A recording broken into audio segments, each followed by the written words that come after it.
नाज़रीन, हमारे मुल्क का किसान माशी तौर पर मजबूत नहीं हो पा रहा है। ज़रूरत इस अमर की है कि हमारे किसान को ऐसे मौक़े पैदा किए जाते कि वो हाई वैल्यूज़ क्रॉप और मुतबादल फसलों के बारे में जान पाता। डिस्कवर पाकिस्तान का प्रोग्राम किसान के पाकिस्तान में, जहां हम आपको एग्रीकल्चर की नई से नई टेक्नोलॉजीज़ के बारे में, एग्रीकल्चर की टूरिज़म के बारे में, इसकी वैल्यू एडिशन और सस्टेनेबल एग्रीकल्चर के बारे में आपको आगाही देते हैं। हम प्रोग्रेसिव फार्मर से मुलाकातें कराते हैं। वहीं इसके साथ साथ हम आपको नई से नई ऐसी फसलों के बारे में भी हम आपको जो है इसमें इन्फॉर्म करते हैं, जिसको उगाकर हमारा किसान जो है वो अपनी फ़ी एकड़ इनकम में बहुत ज़्यादा इजाफा कर सकता है। आज हम मौजूद हैं फैसलाबाद के किनवाही गांव तलवंडी में। यहाँ पे जो फार्मर है पिछले कई सालों से किनवा ग्रो कर रहा है। किनवा जो पूरी दुनिया में सुपर फूड के नाम से जाना जाता है। आज हम आपकी मुलाकात कराएंगे और उनसे जानेंगे किनवा की काश्त के बारे में मुफीद मालूमात। आज के प्रोग्राम में सबसे जो अहम और बात है जो आपसे मैं शेयर करने जा रहा हूँ वो ये है कि पाकिस्तान के वो मायनार साइंसदान जिन्होंने किनवा को पाकिस्तान में इंट्रोड्यूस कराया, बल्कि उनकी काविशों से आज किनवा पूरे पाकिस्तान में इंतहाई कामयाबी से कमर्शियल बुनियादों पर ग्रो किया जा रहा है। आज वो भी हमारे साथ मौजूद है। मैं बात कर रहा हूँ डॉक्टर शहजाद बसरा से। हम आपकी उनसे भी मुलाकात कराते हैं, तो आइए मेरे साथ।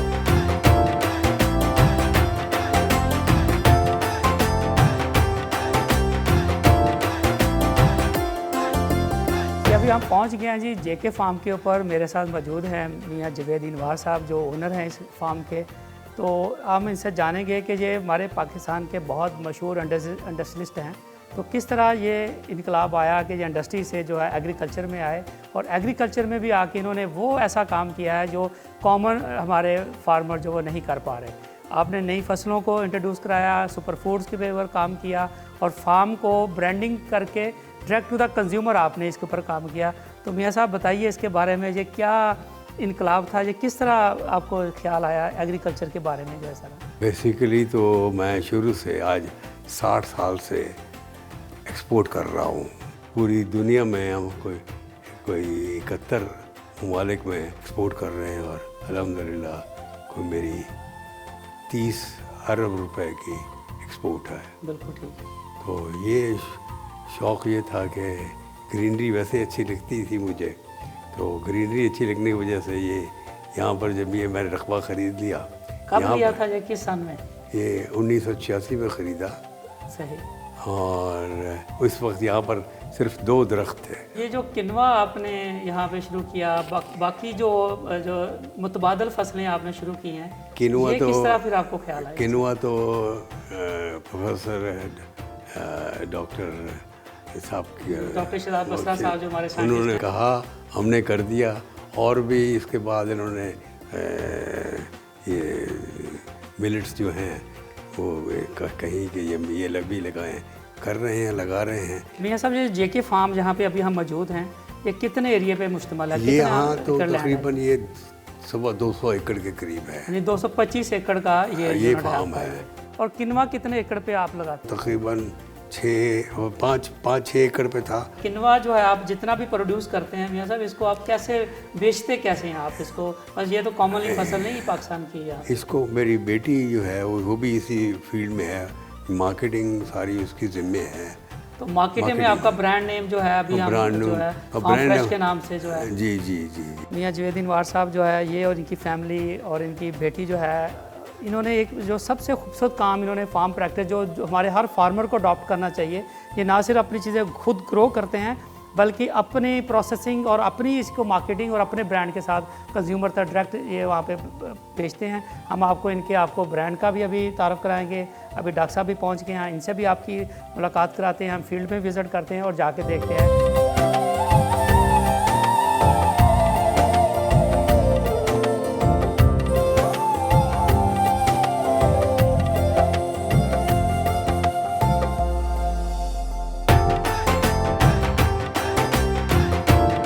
किनवा एक बहुत ही न्यूट्रिशनल क्रॉप है। किनवा पाकिस्तान में जब से इंट्रोड्यूस हुआ है, असल में हम समझते हैं कि बीमारियों के ख़िलाफ़ एक मेडिसिन ही काम करती है, लेकिन बीमारियों के ख़िलाफ़ हमारी फूड भी काम कर रही होती है। तो किनवा एक ऐसी फूड है जो हमें बीमारियों के ख़िलाफ़ हमारे क़ुव्वत मुदाफ़त को बढ़ाती है, बल्कि जो ब्लड प्रेशर के मरीज़ हैं, चूँकि इसमें सोडियम बहुत कम होता है, उनके लिए भी बहुत बेनिफिट है। फिर चूँकि इसमें प्रोटीन लेवल बहुत ज़्यादा है और ग्लूटेन बिल्कुल इसकी ज़ीरो ग्लूटेन ये क्रॉप है, तो इसलिए भी ये हमारे जो ग्लूटेन सेंसिटिविटी जिन पेशेंट को होती है उनके लिए भी जो बहुत ज़्यादा मुफीद ये क्रॉप है। तो अभी ये देखिए पूरी क्रॉप यहाँ पे लगी हुई है और लास्ट ईयर हमने यहाँ पे इसके जो पत्ते हैं इनका साग खाया था। यकीन जानिए जो किनवा का पत्तों का जो साग है वो बहुत ही न्यूट्रिशनल और बहुत ही स्वीडिश था और बहुत ही मज़े का था। फिर इसकी बाकी प्रोडक्ट भी हम यहाँ पे अक्सर जब भी आते हैं जेके फार्म के ऊपर, डॉक्टर साहब भी हमें नज़र आ गए हैं, को फील्ड में लगे हुए अपने मैनेजर्स को बहुत आए थे। डॉक्टर साहब अस्सलाम वालेकुम। वालेकुम अस्सलाम। तो खैरियत से हैं डॉक्टर साहब? आप माशाल्लाह अपने काम पे डटे हुए हैं सारे यहाँ जी पे। वेलकम जी, वेलकम आए जी, वेलकम टू किनवा। हाँ बिल्कुल। अस्सलाम वालेकुम डॉक्टर साहब। वालेकुम कैसे सलाम। हैं आप? खैरियत से हैं जी, बहुत शुक्रिया। अस्सलाम वालेकुम। क्या हाल है जी? आप यहाँ पे मैनेजर हैं यहाँ पे, है ना? डॉक्टर साहब कैसे हैं आप? खैरियत से हैं जी अल्हम्दुलिल्लाह जी। माशाल्लाह। आपने वो जो एक पौधा लगाया था डॉक्टर साहब, आप देखिए गुलो गुलजार हुआ है और देखिए पूरे पाकिस्तान में कितनी कामयाबी से आपके ये जो फल बूटे लगाए हुए हैं बड़े फ्लोरिश कर रहे हैं, तो ये बहुत बड़े प्राइड की बात है डॉक्टर साहब। ये देखिए, ये जो फसल है ना, ये जो इनका अम्पायर थी ना जो साउथ अमेरिका में, तो वहाँ जब इन्वेड किया ना ये फॉरेनर्स ने, यूरोपियन ने, तो उन्होंने कहा जी कि लोकल इनका कल्चर ख़त्म करें। और कल्चर ख़त्म करने के लिए इन्होंने क्या किया, खाते क्या है, उन्होंने कहा जी ये किनवा खाते हैं, उनका सबसे पहले किनवा ख़त्म करें। इनको आलू खिलाएं, इनको मकई खिलाएं, मतलब उनको पता था ये सुपर फूड है। नहीं, वो कहते थे कि हमने अपना हर चीज़ इम्पोज करनी है, इनके जहन से गुलामी करनी है ना, कि हमारी चीज़ें अपनी ख़त्म करें। वो किनवा ख़त्म कर दिया। उन्होंने क्या किया कि किनवा को पहाड़ों के ऊपर जहाँ उनकी फ़ौजें नहीं जा सकती थी ना, वहाँ छुप के लगाना शुरू कर दिया और साल हर साल कुछ सैकड़ों साल वहाँ लगाते रहे। और वहाँ क्या हुआ, पहाड़ों के ऊपर बर्फ़ बढ़ पड़ती थी और जब हेल स्टॉर्म होता था तो वहाँ आहिस्ता आहिस्ता बहुत हार्डी प्लांट जो ना वो सिलेक्ट हो गए, दूसरे ख़त्म हो गए। तो वो जो क्लाइमेट रेजिलिएंट जिसे हम कहते हैं ना, क्लाइमेट प्रूफ, तो कुदरती सिलेक्शन से वो आए। तो जब जो गोरे वापस गए तो वहाँ से वो किनवा लेके फिर भी नीचे आ गए। ये जो अल्टरनेट क्रॉप्स है, मुतबादल फसलों का, ये क्या कंसेप्ट है, क्या ये जो आपने दिया पाकिस्तान में कि मुतबादल फसलें, तो ये क्या चीज़ है, ये थोड़ा सा इसके बारे में बताइए। तारिक साहब, हमारी फसल तो वही है जो गंदम हमारे सामने खड़ी, गन्ना आगे लगाते पीछे सारे हैं, खड़ी, गन्ना लगाते थे, चावल लगाते थे, फिर चावल लगाना शुरू कर हाँ दिया। जी। हमारी यही फसल थी। ठीक है। और ये जो फसलें थी ना, चावल और गंदम, इनके अंदर एनर्जी बहुत है। एनर्जी से क्या मुराद है कि इनके अंदर ना ग्लूकोज यानी स्टार्च बहुत है, इनके अंदर प्रोटीन बहुत थोड़ी है। तो पहले लोग सारा दिन खेतों में हर जगह काम इतना करते थे कि उनको एनर्जी बहुत ज़्यादा चाहिए होती थी, लिहाजा वो गंदम की 2-2, 3-3 रोटियाँ 3 टाइम खाने, उसके पराठे खाने और फिर दाने चबने और चावल खाने, ये ज़रूरत थी। लेकिन वक्त गुजरता गया, उसके बाद ये हो गया कि हम सारे के सारे ऑफिस में बैठ गए, लाइफ चेंज हो गई। तो फिर हमारे पास वो एनर्जी, खाने की आदत वही है ना, कहते हैं आप ज़ुबान बदल सकते हैं, लिबास बदल सकते हैं, टेस्ट बड बदलना बहुत मुश्किल है। तो टेस्ट बड हमारे वही पराठों के, रोटी के, सब के बने हुए हैं, तो वो गुजारा नहीं होता था। अब उसमें क्या हो गया कि बीमार होना शुरू हो गए, मोटापा आ गया, आर्थराइटिस आ गया, किसी को फैटी लिवर है, किसी को यूरिक एसिड है, किसी को ब्लड प्रेशर है।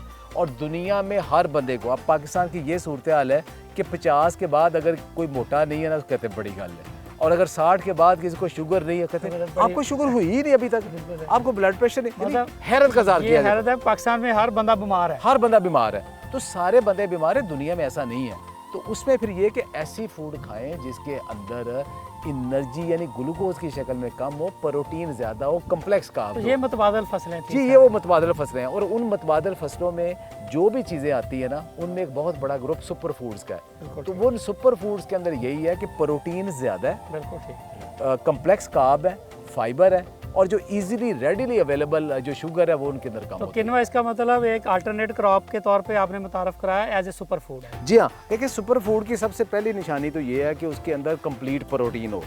जब प्रोटीन की बात आती है तो हमारे जहन में आता है कि गोश्त है और अंडे हैं, लेकिन प्लांट की जितनी भी प्रोटीन है, जिसमें जैसे दालें वगैरह हैं, तो उनके अंदर कुछ एसेंशियल अमीनो एसिड नहीं होते, तो हमारा जिस्म कंप्लीट प्रोटीन नहीं बना पाता। तो लेकिन आइडेंटिफाई हुआ है कि 3-4 पौधे ऐसे हैं जिनकी कंप्लीट प्रोटीन है, जिसमें एमरंथ है, किनवा है और चिया है और बकवीट है। बस इसमें कंप्लीट प्रोटीन जो एनिमल्स वाली है वो मौजूद है एग्जैक्टली, और वेरी हाई परसेंटेज है। हमारे आम जो चावल, गंदम, मकई है ना, उनके अंदर 3-4% से लेके 10-12% तक प्रोटीन होती है। लेकिन ये जो सुपर फूड सारी हैं, इनके अंदर 15 से लेके 22-23% तक प्रोटीन है, वो भी कंप्लीट प्रोटीन है। बिल्कुल। और इनमें सबसे ज़्यादा जो दुनिया में पॉपुलर हो गई है वो ये किनवा है। बिल्कुल ठीक। पाकिस्तान में जो है आपका तारफ़ कैसे हुआ और कब लेके आए, ये थोड़ा सा इसकी हिस्ट्री के बारे में बताइएगा, ये किनवा के बारे में। मुझे जब 2005-6 में ये प्रॉब्लम हुआ ग्लूटेन सेंसिटिविटी का, मुझे ग्लूटेन सेंसिटिव का प्रॉब्लम हुआ था, आई वाज लुकिंग कि ग्लूटेन फ्री फूड कौन सी हैं। बिल्कुल ठीक। तो ग्लूटेन फ्री फूड में पाकिस्तान में क्या अवेलेबल था, चावल था, मकई था।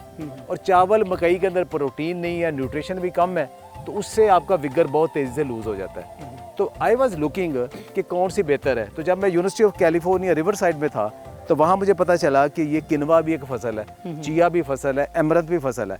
तो वहाँ फिर किनवा को जब हमने स्टडी करना शुरू किया तो ये पता चला कि आप किनवा अकेला भी खा लें तो वो कंप्लीट फूड है। बिल्कुल। और इसका ओरिजिन जो है ना वो पीरू, बोलीविया, अर्जेंटीना, ग्वाटेमाला ये वाला इलाका है। बिल्कुल। उनकी ये जो ट्रेडिशनल नेटिव फूड है वहाँ से पूरी दुनिया में ये फैली है। तो डॉक्टर साहब ये फिर पाकिस्तान में किस तरह की ज़मीन इसको चाहिए, इसको आप किस तरह की आप इसका सीड पर एकड़ कितना इसका डलेगा, और बाकी इसकी जो एग्रोनॉमी के बारे में भी थोड़ा सा हमारे किसान भाइयों को बता दें ताकि वो जानें इसके बारे में कि इसको उगाना कैसे है सर। तो ज़िम्मेदारों के लिए ये पहली चीज़ ये है कि 2019 में हमने इसकी वैरायटी अप्रूव की जो पाकिस्तान के मुताबिक है। अच्छा, ग्रेट। ठीक है। ग्रेट। अब बाजार जब प्लाज्मा आपका इधर का ही पाकिस्तान का ही बना हुआ है जो आपकी इसकी हाँ जी, ये पूरी दुनिया से 1000 से ज़्यादा जो ट्रस्टेड सोर्स है वहाँ से हमने किनवा का जम प्लाज मंगवाया। ठीक। उनके ऊपर साल हर साल रिसर्च की, उसको देखा कि लोकल कंडीशन में वो कैसे उग सकते हैं, कैसे उगाने हैं, कौन सी उनकी प्रोडक्शन टेक्नोलॉजी है, बेस्ट वैरायटी कौन सी है। तो 2019 में हमने फिर पाकिस्तान का अपना सीड हाँ जी UFQ7 हमारी अप्रूव्ड वैरायटी है। बिल्कुल ठीक। तो अब बाजार से और ये अवेलेबल है? हाँ जी। और ये कहाँ से फार्मर्स ले सकते हैं इस वैरायटी अगर उन्होंने शो करना है? इसके मेजर सोर्स 2 हैं। ठीक है। पहला सोर्स तो ये है कि यूनिवर्सिटी ऑफ एग्रीकल्चर फैसलाबाद में इसका बीज अवेलेबल है। दूसरा इसका अयूब रिसर्च वाले इसको मल्टीप्लाई करते हैं, ये वहाँ से इसका बीज अवेलेबल है। तो इसके लिए किस तरह की मिट्टी जो है, बहुत ज़रखेज़ ज़मीन चाहिए, नॉर्मल ज़मीनों में चल जाती है, जैसे अभी आप पहले डिस्कस करते बता रहे थे कलराठी ज़मीनों में भी आराम से हो जाती है? देखिए इसका जो बुनियादी तारफ़ है ना इसको कहते हैं फैकल्टेटिव हेलोफाइट। हेलोफाइट उसको कहते हैं जो कलर वाली ज़मीन में भी हो जाते हैं। तो कलर वाली ज़मीन पे भी ये पौधा हो जाता है, लेकिन अच्छी पैदावार लेने के लिए ज़मीन अच्छी होनी चाहिए। ठीक है। अब वहाँ सर्वाइव तो कर जाएगा, शायद पैदावार अच्छी ना हो, भी देगा। हाँ, लेकिन अच्छी पैदावार लेने के लिए आपको अच्छी ज़मीन चाहिए। पर एकड़ कितना सीड आप रिकमेंड करते हैं?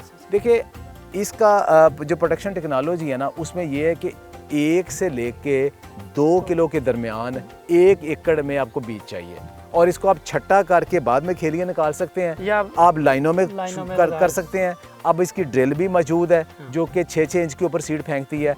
दूसरा है कि इसका रिजिज निकाल के उसके ऊपर जो हाथ है जिसको चोके या चोपे कहते हैं वो भी लगा सकते हैं। लगाएंगे तो 2 किलो में आराम से 1 एकड़ लगेगा। आराम से 1 एकड़। बीज का रेट क्या है? 1 एकड़ जो हम डालेंगे 1 एकड़ में कितने का बीज लगेगा, पर केजी कितने का? बीज जो है ना तकरीबन आपको अगर अच्छी क्वालिटी का बीज भी ले ना ट्रस्टेड सोर्स से भी तो आपको ज़्यादा से ज़्यादा 1000 से 1500 रुपए किलो का 2000 रुपए का किलो जो 2 किलो सीड आएगा वो 1 एकड़ के लिए काफी। और बेस्ट सोइंग टाइम इसका जो है ना वो वही गंदम वाला ही है। मतलब गंदम का जब गंदम सो होते हैं उसी टाइम में ये उसी टाइम से होता है। ये सबसे बड़ा प्रॉब्लम ये है ना कि ये अंदर खाली है, ये देखो ना खाली है, ये बिल्कुल खाली है, इसका ना वो लकड़ी नहीं ना बनती, हालो है। तो जब ये बहुत गिर भी आराम से गिर जाता है, थोड़ी सी आंधी आएगी तो गिर जाएगा। ये इसका करैक्टर है।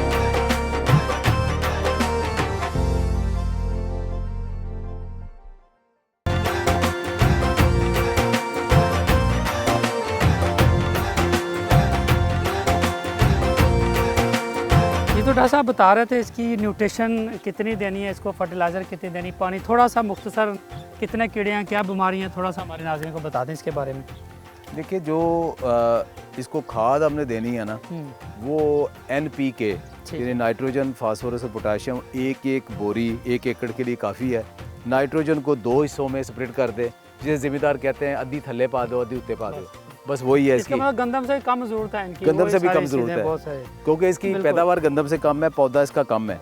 मतलब ये गंदम के साथ ही नवंबर में लगेगी, अक्टूबर नवंबर में, और मार्च अप्रैल में इसको हार्वेस्ट कर लिया। अच्छा, बीमारियां इसके ऊपर ज़्यादा नहीं आती, ठीक है, क्योंकि विंटर में, रबी में हमारे वैसे ही बीमारियां जो है ना, कम होती कीड़ा हैं। हाइबरनेट हाँ कर जी। जाता है, कभी कभार तेले वगैरह का हमला हो जाता है, हाँ। लेकिन कभी इसके ऊपर को बहुत ज़्यादा स्प्रे करने की ज़रूरत पेश नहीं आती, बिल्कुल ये ठीक। उसको खुद ही कवर कर लेता है। हाँ, जब बारिशें ज़्यादा हों, उसमें आंधी आए, तूफान आए, तो फिर इस किस्म के ये टूट जाते हैं। फिर ये सबसे बड़ा प्रॉब्लम ये है ना कि ये अंदर खाली है, ये देखे ना, खाली है, बिल्कुल। ये बिल्कुल खाली है, इसका ना वो लकड़ी नहीं ना बनती, बिल्कुल। हालो है। तो जब तो ये बहुत ज़्यादा, गिर भी आराम से गिर जाता है, आराम अगर थोड़ी से। सी आंधी आएगी तो गिर जाएगा। ये इसका करेक्टर है। किनवा को एज ए सुपर फूड जो आपने बताया वो तो लेते हैं, इसकी हिफाजत है क्या इसके साथ? देखिए, पहली बात ग्लूटन की हम कर लें। जो ग्लूटन है ना, एक तो होती है ग्लूटन की एलर्जी, वो सीलियक डिजीज़ होती है कि बचपन से ग्लूटन सेंसिटिविटी, मरते दम तक रहनी, इलाज कोई नहीं, वो आपने ग्लूटन फ्री फूड खानी है। दूसरे होते हैं मेरे जैसे नॉन सीलियक ग्लूटन सेंसिटिव, कि जिनको सिर्फ ये कि डाइजेस्ट नहीं होती ग्लूटन, IBS जो IBS हो जाता है, पेट ठीक नहीं रहता, और आपका विगर कम हो जाता है, आयरन एब्जॉर्प्शन कम हो जाती है। अच्छा, अब लोग जो है ना शहरों में जो रहते हैं, जो कंप्यूटर के ऊपर सारा दिन बैठते हैं, ऑफिस में सिटिंग करते हैं, उनमें से ज़्यादातर 50% लोग ऐसे हैं जिनको IBS है, यानी कि वो दिन में एक दफ़ा सुबह जो नॉर्मल वाशरूम उनका वो परफेक्ट नहीं होता, ये डिस्टर्बेंस होती है, और उनमें से एक बहुत बड़ी रीज़न ग्लूटन है। ये समझते नहीं लोग, और जो लोग भी कहते हैं उनका पेट ख़राब रहता है ना, वो ग्लूटन फ्री फूड कुछ दिन ले ठीक हो जाएगी। तो गंदम की इसकी ग्लूटन की क्या रेशो है? उसमें कितनी ग्लूटन है, इसमें कितनी ग्लूटन? ये तो ग्लूटन फ्री है, ये ग्लूटन फ्री है। जो सबसे बड़ा ग्लूटन का सोर्स है ना, वो गंदम और जौ है, ये सबसे बड़ा है। तो एक राई का दाना सुना होगा जी, राई का छोटा दाना, उसमें भी होता है, ट्रिटिकेल में होता है, स्पिल्ट में होता है, लेकिन हमारे यहाँ गंदम और जौ ही है। अब गंदम और जौ ना खाएं, बाकी तकरीबन सारा कुछ ग्लूटन फ्री ही है, लेकिन ग्लूटन फ्री भी के अंदर भी तो क्वालिटी है ना, इसके अंदर है कि न्यूट्रिशन क्वालिटी बहुत अच्छी है, मतलब आपको आयरन भी मिल जाता है, पोटेशियम भी मिल जाता है, फास्फोरस भी मिल जाता है, मैग्नीज और मैग्नीशियम भी मिलता है, प्रोटीन भी सारी आपको मिल जाती है, और तकरीबन 16, 17 से 19, 21% तक इसके अंदर प्रोटीन है। फिर इसके अंदर बीमारियां को कम करने वाले लाइक क्यूरेस्टिन, कैम्फरेल, ल्यूटीन जैसे कंपाउंड है जो आप बीमारियों को कम करते हैं। उसके अलावा इसका ग्लाइसेमिक इंडेक्स बड़ा लो है, इसका मतलब जो इसके अंदर 65-70% इसके अंदर कार्ब्स है ना, वो ज़्यादा कम्प्लेक्स है। आप ये खाते हो ना तो आपकी शुगर स्पाइक नहीं करती, लो ग्लाइसेमिक इंडेक्स है, तो शुगर का मरीज भी आसानी से खा सकता है। अब IBS वाले और इंसुलिन रेजिस्टेंस वाले और ख़वातीन के अंदर जो PCOS की बीमारी है, जो हमारी 70% जो बच्चियाँ हैं जो मोटापे का शिकार है, उनको ये पॉलीसिस्टिक ओवरी सिंड्रोम है, और जो उनकी शादी होती है तो कंसीव नहीं कर पाती, ये बहुत बड़ा मसला है। और उसमें दुनिया जहान की चीज़ें देख के दी, कोई मेडिसिन इफेक्टिव नहीं है, किनवा इफेक्टिव है। दिन में एक खाना किनवा खाएं, फास्ट फूड छोड़ दें, 2 महीने के अंदर उनका PCOS ठीक हो जाता है। तो डॉक्टर साहब ये बड़ा अच्छा देखें ना, जैसे किनवा आज से चंद साल पहले तक जब आपने इंट्रोड्यूस नहीं कराया था इसको, या आपकी कमर्शियल फार्मिंग नहीं हुई थी, तो किनवा की कोई भी न्यूट्रिशन डॉक्टर लिखता था या डॉक्टर वो मेडिकल स्टोर पे जाके इसको लेते थे, और सारे का सारा इंपोर्ट हो रहा था। तो आप क्या समझते हैं कि जो हमारा यहाँ की आपकी जो प्रोडक्शन हो रही है, क्या हम इंपोर्ट कभी बंद कर पा रहे हैं, या फिर हमें और बहुत सी ज़रूरत है यहाँ पे किनवा की, या और प्रोडक्शन की ज़रूरत है? इसके बारे में बताइए थोड़ा। एक दफ़ा मैंने एक पोस्ट की थी कि मैं ज़राअत का बंदा हूँ, मैं बंदूक का बंदा नहीं हूँ। जो बंदूक का बंदा है वो बंदूक से लड़े, जो कलम का बंदा है वो कलम से लड़े। जो ये करता है दुनिया में, अब किनवा का जो नाम आता है ना, सुपर फूड्स का नाम आता है, अल्हम्दुलिल्लाह उसमें पाकिस्तान का भी नाम आता है। और इसमें मेरी हम्बल सी जो कोशिश है कि मैंने एग्रीकल्चर में, अपनी साइंस में, रिसर्च में, अपना सोशल मीडिया यूज़ करके मैंने सुपर फूड्स को, अल्टरनेट को पाकिस्तान में बना दिया। अब इंपोर्ट, मैं कॉस्मेटिक की इंपोर्ट तो मैं नहीं बंद कर सकता, मैं टूथपेस्ट की इंपोर्ट तो नहीं बंद कर सकता, मैंने किनवा की, चिया की, मोरिंगा की, बकवीट की इंपोर्ट मैंने बंद कर दी है, और अब इन सब की एक्सपोर्ट हो सकती है, इन सब की वैरायटीज़ भी मौजूद आप बता रहे थे चाइना के साथ एक MOU भी होने जा रहा है आपका, वो चाइना यहाँ से हमसे, वो ये क्या बताइएगा ज़रा थोड़ा सा। हम एक्सपोर्ट पे भी, ये तो बड़ी अच्छी बात है कि हम ज़रिए मुबादला कमाने वाला मुल्क बन जाएंगे इसी किनवा के साथ। चाइना बहुत, वहाँ एक किनवा कंपनी है जो कि रिसर्चर के साथ, यूनिवर्सिटियों के साथ मिलकर काम करती है। उनका इरादा था अगर पूरी दुनिया में हम किनवा जो है ना वो चाइना से जाए, तो उन्होंने कहा जी कि पाकिस्तान में भी चाइना बेचते हैं, तो जब सर्च किया तो मेरा नाम आया, उन्होंने मुझे बुलाया उधर। ठीक। तो मैं वहाँ चाइना गया, 8वें दिन के बाद वो इस चीज़ पे आ गए कि पाकिस्तान का किनवा और चाइना का किनवा क्वालिटी वाइज सेम है, यील्ड वाइज सेम है, ग्रेट। और हमारी जो प्रोडक्शन टेक्नोलॉजी है वो उनसे बेहतर है। हमारी वैराइटीज़ अप्रूव भी है, उनकी अप्रूव नहीं है, और हमारे यहाँ जो कास्ट ऑफ प्रोडक्शन कम है। तो वो इस बात पे आ गए कि नहीं, पाकिस्तान किनवा ग्रो करके चाइना को चाइना को दे, ले चाइना आगे बेचे। तो ये एक बहुत बड़ी विंडो खुलने जा रही है। बिल्कुल। अभी हम अगले माह इंशाल्लाह चाइना जाएंगे दोबारा, मैं और डॉक्टर शाहद, डॉक्टर इरफान, हमारी टीम जा रही है, उनके पास दोबारा जा रही है, और वहाँ इस चीज़ को हम फाइनलाइज करेंगे कि पाकिस्तान से किनवा, जम्पलाज, वैराइटीज़ और किनवा ये चाइना जाए, और चाइना फिर उसको पूरी दुनिया में आगे मतलब लेके जाए। बेहतरीन एक्सपोर्ट की एक नई राहें खुलेंगी जी। इसके साथ।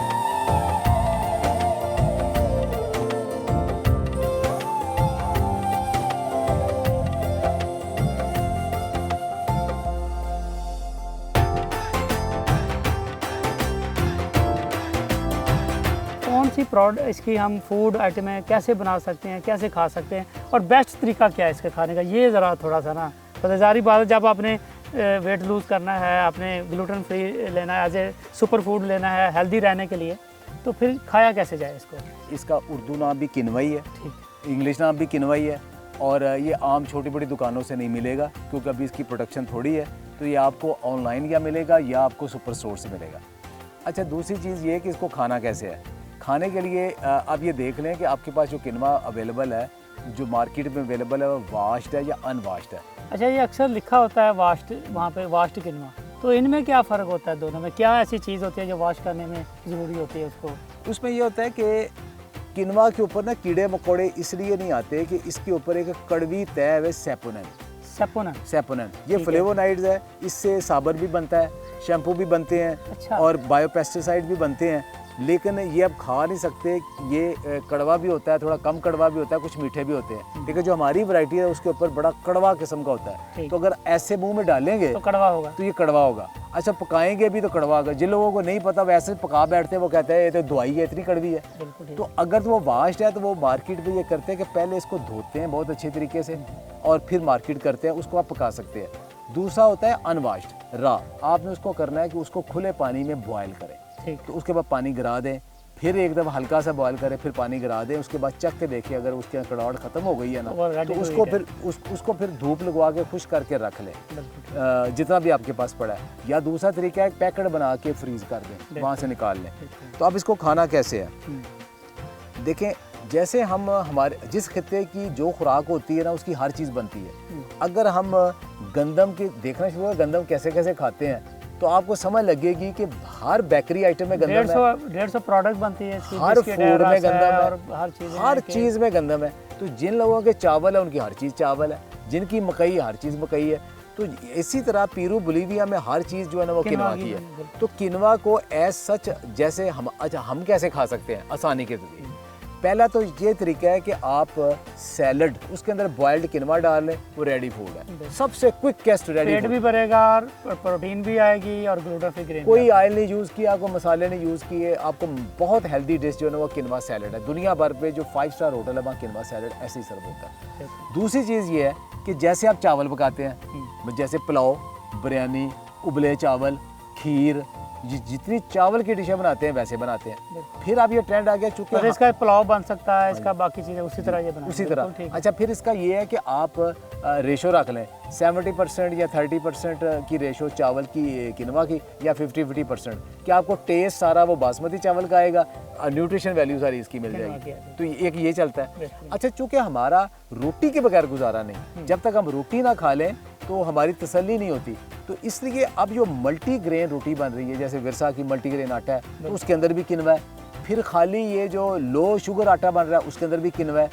किनवा का खाली आटा बन जाता है, उसकी रोटी बन जाती है। फिर आप इसको इसके जूसेस और ड्रिंक्स भी बनते हैं, बिल्कुल ठीक। और इसकी इवन जो कटलेस भी बनती हैं, शामियाँ भी बनती हैं, केक भी बनते हैं, मतलब मफिन्स हर भी बनते तरह हैं। जैसे भी इसको यूज़ किया, गंदम की तरह इसको और बाकी प्रोडक्ट में यूज़ किया, जैसे मल्टीग्रेन का आप बता रहे हैं, आपका विरसा का भी मल्टीग्रेन आ गया, और भी जितने भी मल्टीग्रेन है सब में किनवा उसका एक यूज़ है पूरा इसका। अच्छा, सुपर फूड्स के अंदर एक इम्पॉर्टेंट चीज़ क्या है कि मुरिंगा है ना, तो मुरिंगा जो है ना वो आप एक चम्मच से ज़्यादा नहीं खा सकते। बिल्कुल ठीक। चिया है वो 2 चाय के चम्मच से ज़्यादा सोख करके आप नहीं खा ऐसे ही, सकते। ऐसे ही। लेकिन किनवा ऐसा है कि जिसको आप पेट भर के खा सकते हैं। लोग अक्सर पूछते हैं जी किनवा दिन में कितना खाना है। भाई ये क्या बात हुई, आपने चावल कितने खाने, रोटी कितनी खानी, वो जितनी ज़रूरत है जितनी ज़रूरत है। तो ये फूड है भाई, पेट भरने के लिए। पेट भरने के लिए पेट भर के खा सकते, दिन में 3 दफ़ा खा सकते हैं आप इसे। यानी आप गंदम और चावल छोड़ के बिल्कुल ये खा सकते हैं या एक दफ़ा खाएं। अब कम से कम अगर आपने अपना शुगर कंट्रोल करना है, बीपी कंट्रोल करना है,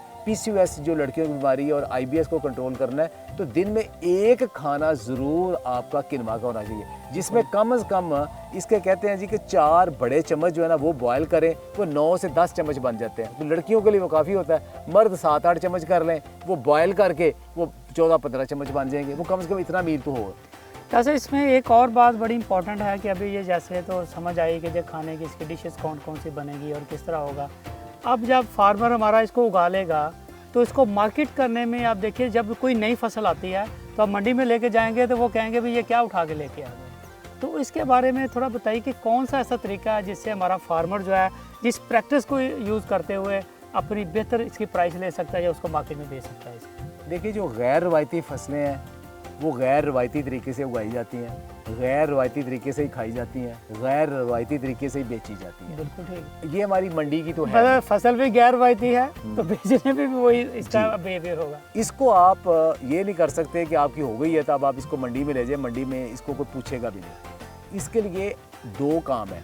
या तो आप है जैसे ये जेके फार्म ने या विरसा ने या बाकियों ने ब्रांडिंग की है, अपनी ब्रांडिंग की है, अपना एक ब्रांड डेवलप किया है, सोशल मीडिया के ऊपर है, ऑनलाइन अवेलेबल है, शॉप्स के पे अवेलेबल है। एक तो वो ब्रांडिंग है। दूसरी उसके साथ ये है कि अगर आप खुद ब्रांड नहीं करना चाहते तो किसी ब्रांड के साथ सप्लाई चेन का हिस्सा बन जाए। बिल्कुल ठीक। अगर ये 2 काम नहीं कर सकते फिर सिर्फ अपने घर के खाने के लिए लगाएं।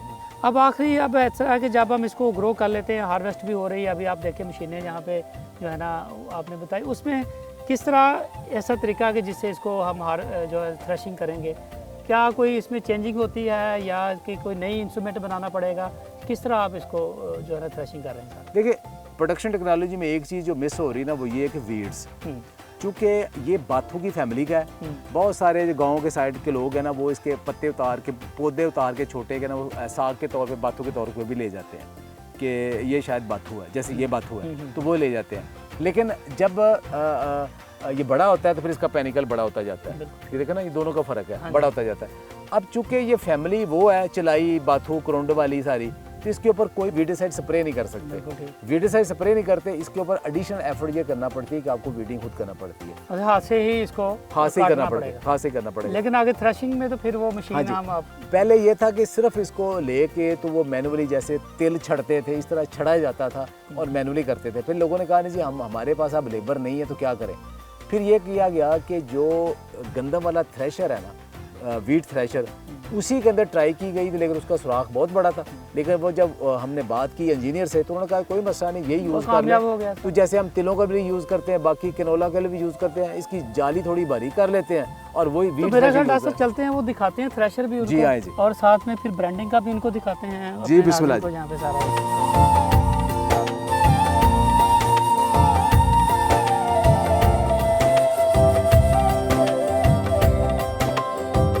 डॉक्टर साहब, इस पर फिर बताइए कि कौन सी स्टेज पे इसको काटते हैं ताकि फिर हमारे नाज़रीन देखें कि किस को आप राइप कहते हैं कि जिसको काट लेना चाहिए जो है ना। पहले इसका ये रंग है, फिर ये रंग बनना है, ये रंग बदलती फसल। अच्छा, इस बार देखें येलो भी है, सारे रंग नजर आ रहे हैं, मैच्योरिटी के साथ साथ चीजें नजर आ रही हैं। एंड पे जब इसका ये रंग हो जाना है ना, और उसके बाद ये बिल्कुल ब्राउन रंग हो जाता है और जब नेल डंटिंग पे आ जाता है तो तब इसको काट लेते हैं। जैसे ये अब रेडी है, इसको काटें जी। इसको अब काट के तो ये इकट्ठे रख लेते हैं और इसको आप थ्रेशर के साथ भी कर सकते हैं, मैनुअल भी कर सकते हैं। अब ये बिल्कुल जो है ना थ्रेशिंग के लिए जो है ना रेडी है जी। ये देखें, ये इसका बीज तैयार है।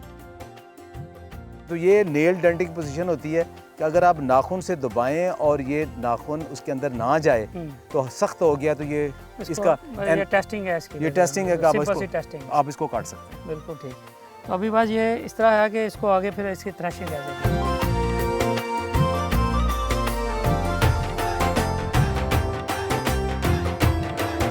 ज़िम्मेदार के लिए सबसे बड़ा प्रॉब्लम ये था कि हम मैनुअली, इतनी लेबर बड़ी महंगी हो गई है तो कैसे हार्वेस्ट करें। तो शुरू में हमें खुद नहीं समझ लगी, फिर हमने ये देखा कि जो गंदम वाला थ्रेशर है उसी को थोड़ा सा अगर मॉडिफाई हम कर लें तो उसके अंदर जैसे लोग तिलों का, राय का ये बीज निकालते हैं ना, तो किनवा का भी निकाल देते हैं।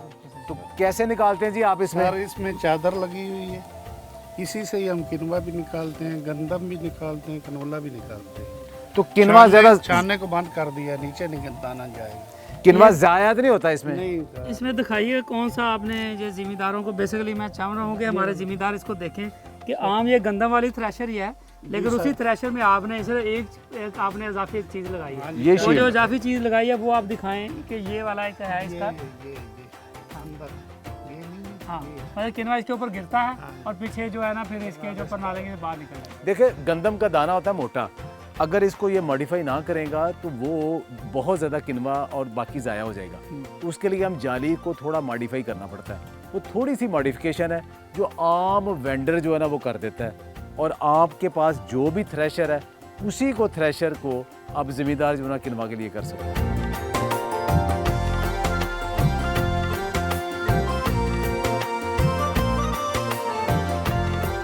जी, तो अभी हम आ गए हैं जो जेके फार्म का जो खुद का अपना ब्रांड है। जैसे अभी डॉक्टर शहजाद बसा साहब में बता रहे थे कि जेके फार्म के जो सबसे बड़ी सक्सेस यही है कि अपने ब्रांड के साथ अपनी प्रोडक्ट जो है किनवा की डिफरेंट प्रोडक्ट मार्केट में लेके जाते हैं। बहुत शुक्रिया जी आपका। जी बताइए ये आप कौन कौन सी यहाँ पे किनवा की प्रोडक्ट आप जो है ना फार्म फ्रेश के नाम से बेचते हैं यहाँ से? जी सर, हमारी किनवा की डिफरेंट प्रोडक्ट है। जैसे फार्म फ्रेश के नाम से फार्म फ्रेश की ब्रेड है, वो हम पूरी मार्केट में। अच्छा, ये जो Direct है consumer आपकी तक। जो ब्रेड है जो फार्म फ्रेश की है, जी। इसमें आप किनवा यूज़ करते हैं? जी सर, किनवा यूज़ करते तो हैं। इसकी न्यूट्रिशन वैल्यू तो फिर इसी हिसाब से बहुत बेहतर होगी जी, कि जी। ये किनवा से बनी हुई है। जी, बिल्कुल सर। ठीक है। और क्या क्या किनवा की प्रोडक्ट? इसके अलावा मल्टीग्रेन में हम जो मल्टीग्रेन आटा बना रहे हैं उसमें हम किनवा यूज़ कर रहे हैं। बिल्कुल इस तरह किनवा से हम फ्रूट केक बना रहे हैं किनवा बिल्कुल का। ठीक है। अभी जो किनवा के 2 पैक अवेलेबल है हमारे पास, 340 ग्राम का है ठीक है, और इसके साथ ही 1 kg वाला ग्राम है। ठीक है जी, 1 kg में हमारा किनवा होता है। बिल्कुल ठीक है। ठीक है, और जो हमारी ऑन डिमांड है कस्टमर की, जिस तरह कस्टमर डिमांड करे। और और अल्हम्दुलिल्लाह क्या प्राइस है आप 1 किलो एंड कंज्यूमर का कितने जो है ना कितने रुपए का? अल्हम्दुलिल्लाह प्योर और साफ किनवा जिसे हम कहते हैं, और जिसे हम बिल्कुल क्लासीफाइड किनवा कहते हैं, मार्केट में सबसे सस्ता हम ही दे रहे ठीक हैं। है। 750 रुपीज़ पर kg हम दे रहे हैं। 750 रुपीज़। हाँ जी, पर kg। तो ये आपका किनवा हो गया यहाँ पे जो है ना सारा। बिल्कुल माशाल्लाह, इसकी क्वालिटी आप देख सकते हैं। बड़ी अच्छी माशाल्लाह। क्वालिटी है हाँ इसकी। जी।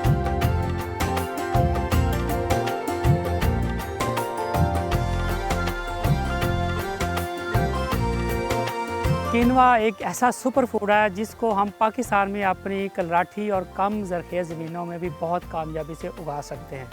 हमारा किसान किनवा को ग्रो करके ना सिर्फ अपनी इनकम में इजाफा कर सकता है, बल्कि हम पाकिस्तान से इसको दूसरे ममालिक को एक्सपोर्ट करके अपने मुल्क के लिए बहुत सा ज़र मुबादला भी कमा सकते हैं।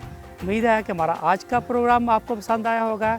मिलते हैं आपसे अगले प्रोग्राम में नई मालूमात के साथ। तब तक के लिए मुझे और मेरी टीम को दीजिए इजाज़त, और आप देखते रहिए किसान का पाकिस्तान, सिर्फ डिस्कवर पाकिस्तान पर।